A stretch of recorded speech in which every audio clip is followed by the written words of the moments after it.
Ladies and gentlemen, welcome back to Crypto Scene Investigation, where we have a look at cryptocurrency projects and we ask ourselves, should we be investing in them?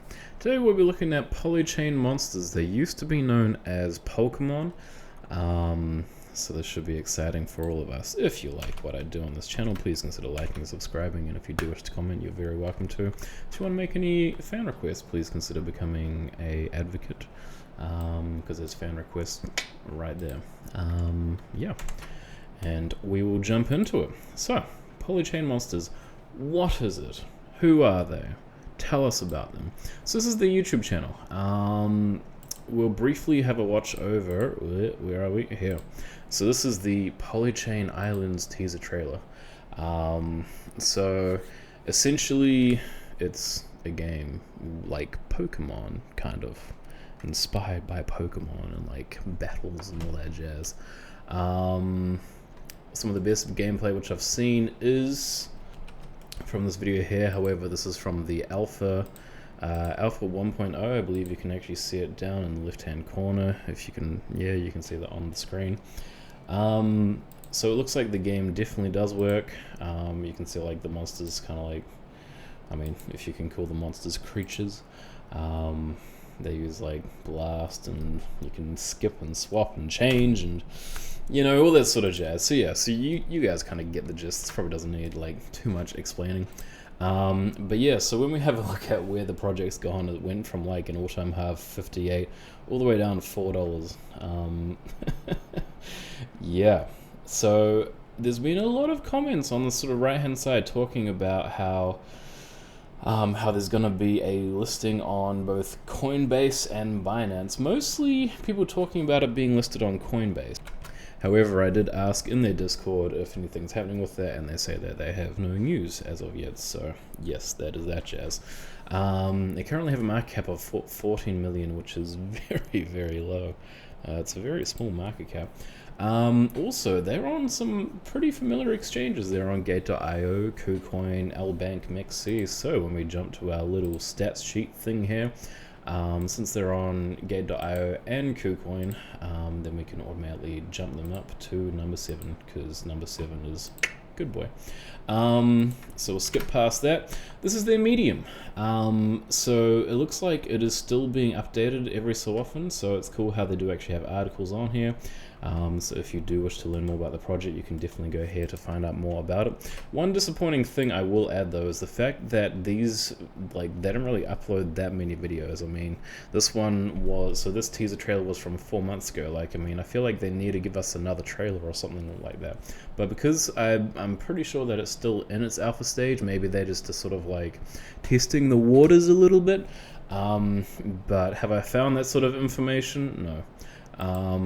So from the Telegram, they've got 26,000 members. And if you have a quick read here, you can see what they're about. Polychain Monsters, Polymon, beautifully animated digital collectibles with varying scarcities. Yes, so also join the Discord. This is how big their Discord thing is. Cool, you see it. Next section. Already roasted them. One other thing which annoys me, so this is a bit triggering, is that they have a, so this video is 6 hours. This one is 5 hours. And if you have a look at the screens, sorry, so most of it's just that egg. You see that? And then suddenly, it hatches. And then there's a golden dragon inside. I think that this might be the Bitcoin dragon or something. Satoshi baby dragon. Yep, that sounds about right. Let's see what's happening with the other one since I've clicked play. Yep, the whole entire time it's just an egg moving back and forward. So yeah, it's, I don't know what these guys are up to, TBH. Yeah, and also they do have, actually we'll come to that later in the project, but it would be nice maybe we saw some more gameplay from these guys. So their actual tokens are on a few different networks. So we've got one on BSC Scan, another one on Etherscan, and another one on Polygon Scan. So in terms of holders, the one which has got the most is, so we'll look at the total suppliers first. So Etherscan has the most at 8 million, BSC has 1.1 million, well I mean Ether is 8.7, and As you can see, Polygon is 200,000. So yeah. So what can we find? So in terms of the BSC one, we can see that there is a whole bunch of smart contracts. So you can see a liquidity pool for PancakeSwap. Yeah, so all of it's pretty tight when it comes to the actual percentages. Don't really have much to complain about. Mostly smart contract based, so that's fine. Etherscan, the one which has the most. Now, Polychain Monsters deployer has 60% of like the token supply. So if we are to compare that, so this is 5.3 million. That is more than BSC and Polygon put together times like 3.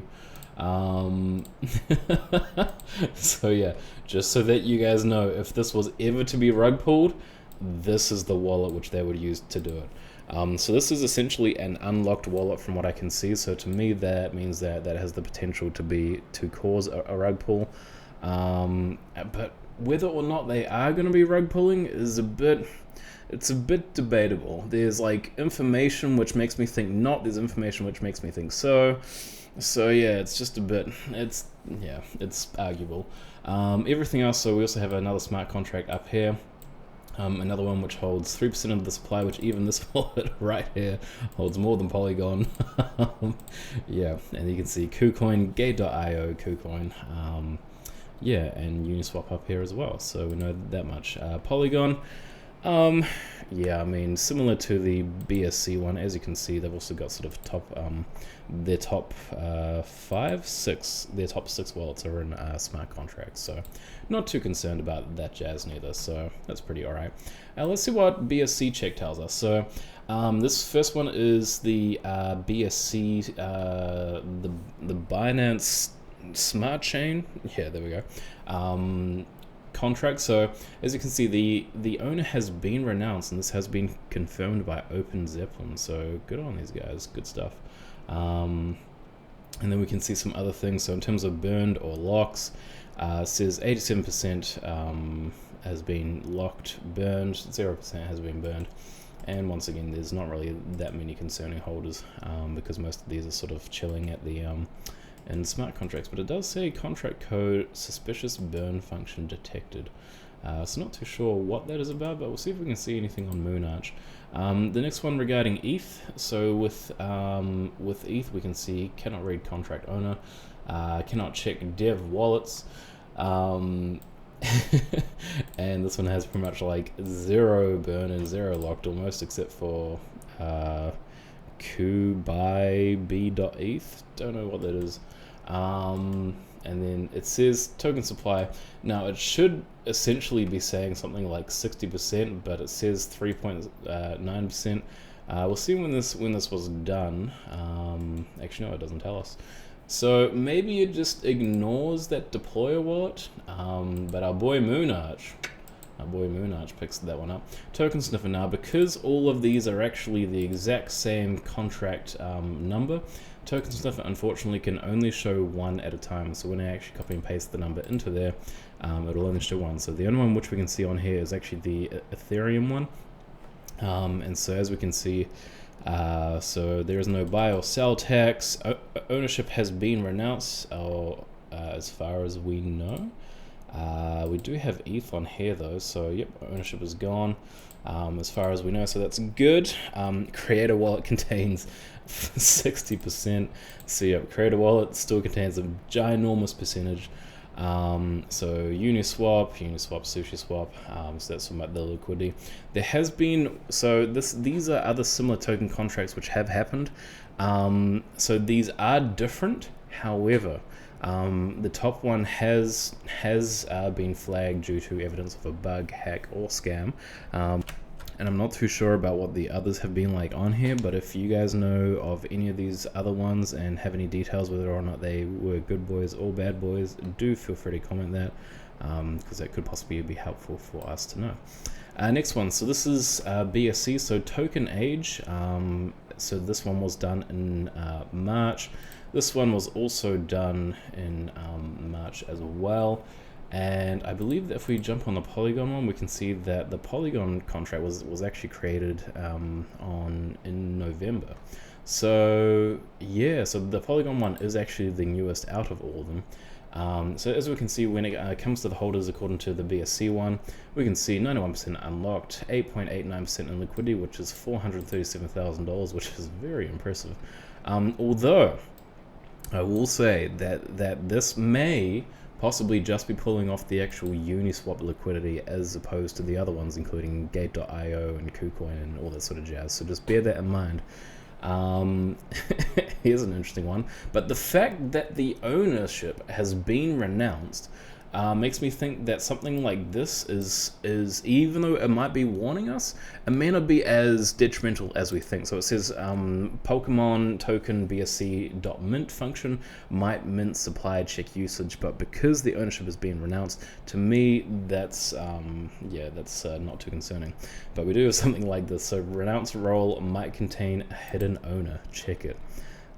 So bear that in mind. A hidden owner. Okay. So what is the creator? Could potentially be a hidden owner, but because of what BSC check said in regards to the ownership has been renounced, and then we have that kind of confirmation from Open Zeppelin, I'm not too concerned about that. Now, when I looked at this right here, I was like, holy bananas, because the fact that the creator has 60% of this supply, like that's just asking to be rug pulled. To be fair, that's just asking to be rug pulled. Yeah, I mean, it doesn't say that there's anything sussy in here. I mean, there's possibly something sussy in the BSC one, but even if there is something sussy in the BSC one, keep in mind that the non-burnt supply is 1.6 million on the BSC one, and it's 8.76 million, and then that 60% is above 5 million, which is more than BSC and Polygon. And yeah, so it's just, it's sussy to me, man. It's pretty sussy. Let's have a look at some social metrics. So they have got 100,000 followers, and then so this user says that they were created on March 2nd, 2021. So there has definitely been some growth with these guys. Over the last 30 days, they have received minus 109 followers.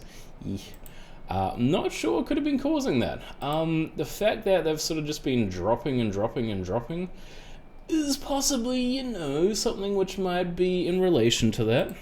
And when I was trying to see if I could find any sort of like bot comments or anything, I couldn't really find anything. Although there was this one thing which they were talking about, where I think they were doing like a project with somebody else. They were called like game something or other. Yeah, when I did see that, I saw a bunch of bot comments, but it might have been this one here. But the reason why I didn't really count it is because no, it wasn't this one here.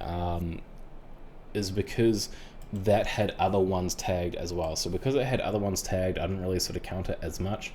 Because yeah, it's just, yeah, so wouldn't really consider them having had bot comments.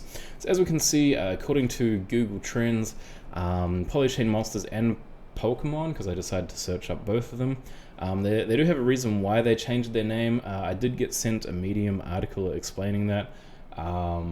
Yeah, so essentially the reason why they changed it to Polychain is because poly meaning many, and people kept on associating these guys with Polkadot, where they pretty much have nothing to do with Polkadot. So yeah.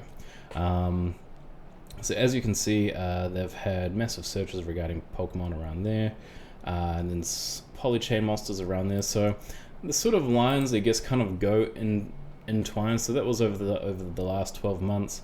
Then over the last 90 days, we have seen some other sort of big searches during January, and over the last 30 days, recently within sort of April, we've seen quite a bit of searches, especially on Polychain Monsters around there. So yeah.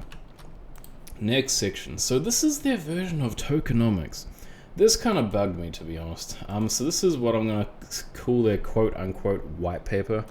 Because I mean, they don't list a white paper on CoinMarketCap, but I'm going to consider this as the white paper. And even when you go to their actual website itself, they don't actually link you to a white paper. So this is the closest that I could find. So this is their version of tokenomics. This is trash, dude. I'm sorry, man, but this sucks. Like, this is so trash. The fact that your version of tokenomics is just telling us what happens when you purchase booster packs, that's just trash, man. Like, so booster packs cost 1 Pmon, but this is all they have, dude. What the heck, man? Get your jazz together. Give us actual tokenomics. This is sucky ass. Yeah. So you guys can have a read through that if you want. Feel free to pause the video and have a look. I'm not going to be reading that out, but it's just annoying. This is their roadmap. Their roadmap now, contrary to their tokenomics, their roadmap is gangstered as heck. So even though, you know, it's not fancy and doesn't have, you know, like slick media and hasn't been done using Photoshop or anything with, you know, nice pretty colors and ticks and everything, and it's not interactable, they've done something which I feel like I haven't seen a roadmap do, which I think is incredible. Released features. They gave us the release dates of the features. Look at that. Isn't that beautiful? I think that is so tremendous, man. Like, I think that is so awesome. I mean, it says that the app launched on April 2021, and I just honestly think that is so, like, that is awesome. Kudos to these guys for that. Yeah, so I don't really have too much to complain about regarding their roadmap. It's interesting how it doesn't list like the Polygon token like being brought up here, but hey, man, that's okay. They can list what they want, and we can also see upcoming features. So farming on Polygon, deflation rainbow, deflation ghosts. Not sure what all these deflation things are, but I think that it's fantastic that we do actually get to see that these guys are continuously working on this, which I think is great. And they even tell us what is currently in progress as well, although it was last modified 2 months ago. Yeah, I think that to me that is still quite up to date from what I can see. So that is one of the best which I've seen. So this is their website as well. They talk about a few different things, incubation and partnerships, booster specials, Polychain Islands. Yeah, so all this is good, fun, and exciting. So if we briefly have a look over the Google Play ratings, you guys cannot see that, so let me bring that over there. Have a look at this bar on the side here. Most of these ratings, so that's 1 star, 2 star, 3 star, 4 star, and 5 star. Most of these ratings are chilling in and around the 5 stars. So carpe to these guys. Looks like they've created a decent project, judging by what we can see there. Does it do it by rating? Nope. Cool. Let's exit out of that jazz. So this talks about some of the booster specials. They don't actually tell us. They don't really tell us partnerships from what I could see. So that's a bit annoying, because what is, and actually not, that's not as annoying as this. This right here. This is what they have, partnerships and integrations. This is annoying, guys. Give us like an actual page where we can go to have a look at all of them. I mean, like, you probably recognize names like Elrond and Binance NFTs, Sushi Swap, Binance Smart Chain, possibly Polite Raptors if you've heard of them before. Yeah, I mean, it's it's irritating. There are some irritating things about this project. So this is a part of the actual Explorer. Now, what I think is really cool as well, which these guys have done. So essentially, you can like make your own, or like try to find where you can actually buy / purchase specific types of I guess NFTs which you specifically want, right? And what's cool is that when you click on this, it will actually take you to OpenSea, and you can see which ones are currently available on OpenSea which fit that criteria. That's so awesome. I've never seen that before. Like, that's wonderful. OMG. So good on these guys for actually doing that. This essentially just shows a bit of their kind of game / battle and how it works. Another irritating thing, we literally, what the heck? You guys can't see it because it's happening on my end, but when I highlight over any of their pictures, it literally just says this: grab a Pokemon and experience the thrill of unveiling Polychain Monsters only you can truly own, dash, and then it says Jamie Lee or Finn or Daniel, and it just has that exact same thing. It's very random.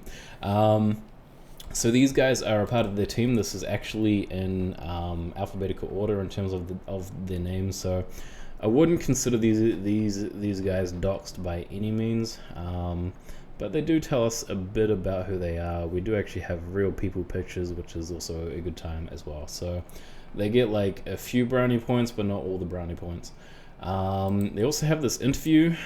So they have only really had the interview with this guy called Leaf, or is it Life? I think it's Life. I think that's how you pronounce it.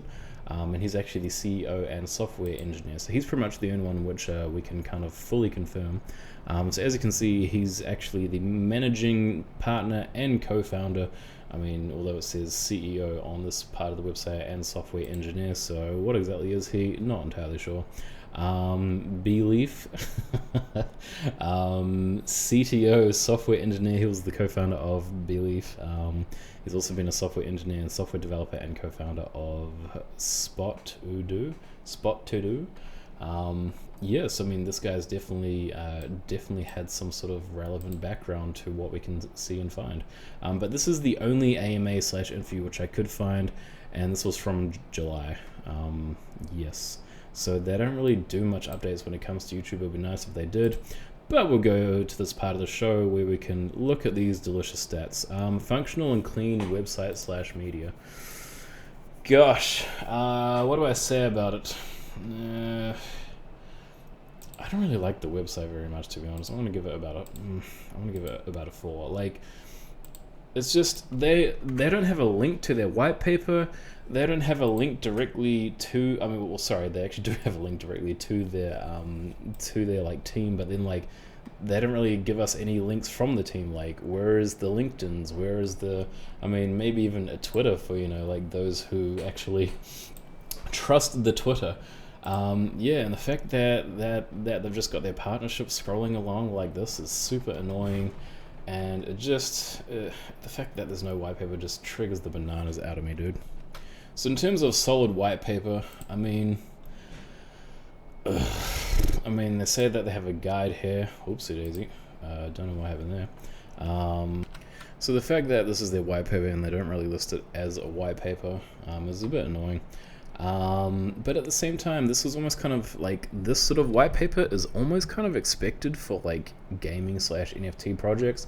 So in that essence, I wouldn't say it's a bad white paper. If it is considered a white paper, it's probably one of the better ones for the type of project that it is. So, but also the fact that like their version of tokenomics, you guys saw that, right? That trash as like tokenomics section. And then the team section just leads us back to that actual team page, which is not such a bad thing. I mean, we can actually see pictures and everything. But then the team page is still kind of trash. So in terms of solid white paper, I'll give them about a 7 because they still do have a bunch of extra information. But they also, I don't think it actually tells us about the utility for the token either. So all in all, it's yep. Solid roadmap. I liked their roadmap. I'm gonna give their roadmap about a 10. Even though currently, we don't really know what these things are. I still think that the fact that they have the release dates next to these things, they've also got descriptions of what these things actually do. I think that's a good time, man. Like, I'm gonna give them a 10 for that because I think that's fantastic. Solid tokenomics and order distribution. The tokenomics sucked, and somebody owns like 5 million, or like the guys own like over like 5 million like things, which is a huge amount. 60%. Like even if you were to minus like 1.1 million and 200,000, which makes it about so because it's 1.16, so it's like almost 200,000, 1.2, I don't know, something like that, 1.3 something, 4, then that would still only be like, you would still have a huge majority here. And usually you don't want anything which is over 5%. So that's just a bad time. So solid tokenomics and holder distribution, bad time. Control plus V paid bot comments. Apart from that one post, they were pretty solid. But the one post I think was just due to the fact that they had another thing tagged, and then the other thing which was tagged were the ones who actually got the paid bot comments. So that's what I personally think. Team docs with LinkedIn. They had one dude, and he wasn't even docked with docs with LinkedIn. I had to go to their AMA to find him. So no, I give them about a 2 because I was still able to find one member. Interviews and or AMAs. They have one, but they aren't doing, I haven't seen anymore, so it doesn't tell me that they're still passionately working on this. I mean, they are, from what we could see from this roadmap, from their quote-unquote white paper. But yeah, I mean, it's, yeah. What? Release of the DAO in order to give more power of decision to users. Didn't realize that these guys were a DAO. How about that? Any relevant team experience? I'll give them about a 2 for that, because yeah, as I say, couldn't really see the team. Any notable partnerships? Partnerships and integrations were 2 different things, and the partnerships kind of sucked from what we could see, so I'm going to give them about a 2.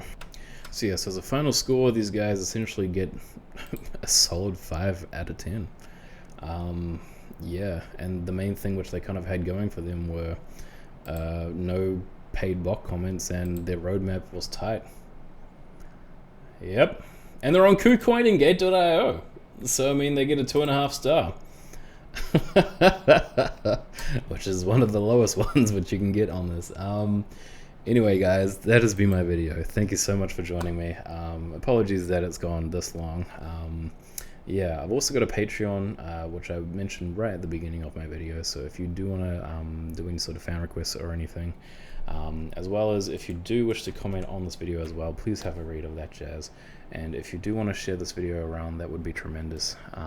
If, let's say, you enjoyed it, or you want to help other people sort of see some of the stats and things which we can find. So anyway, that's been my video. Hope that you've liked it, hope that you've loved it. Oh, and also one other thing. If you guys haven't already, please do consider voting on some of these polls which I have written up, because this can be really helpful for me figuring out what you guys want to see. In fact, one of the reasons why I actually did this project was I scrolled down to this from the what's your favorite type of crypto project, and I saw that Metaverse was something which you guys had voted for, so I decided to look at Metaverse projects so that you guys can be as happy as Larry. But anyway, folks, that is me. Thank you very much for watching. Be safe out there. Don't do anything I wouldn't do, and love thy neighbor as thyself. Alright, see you later.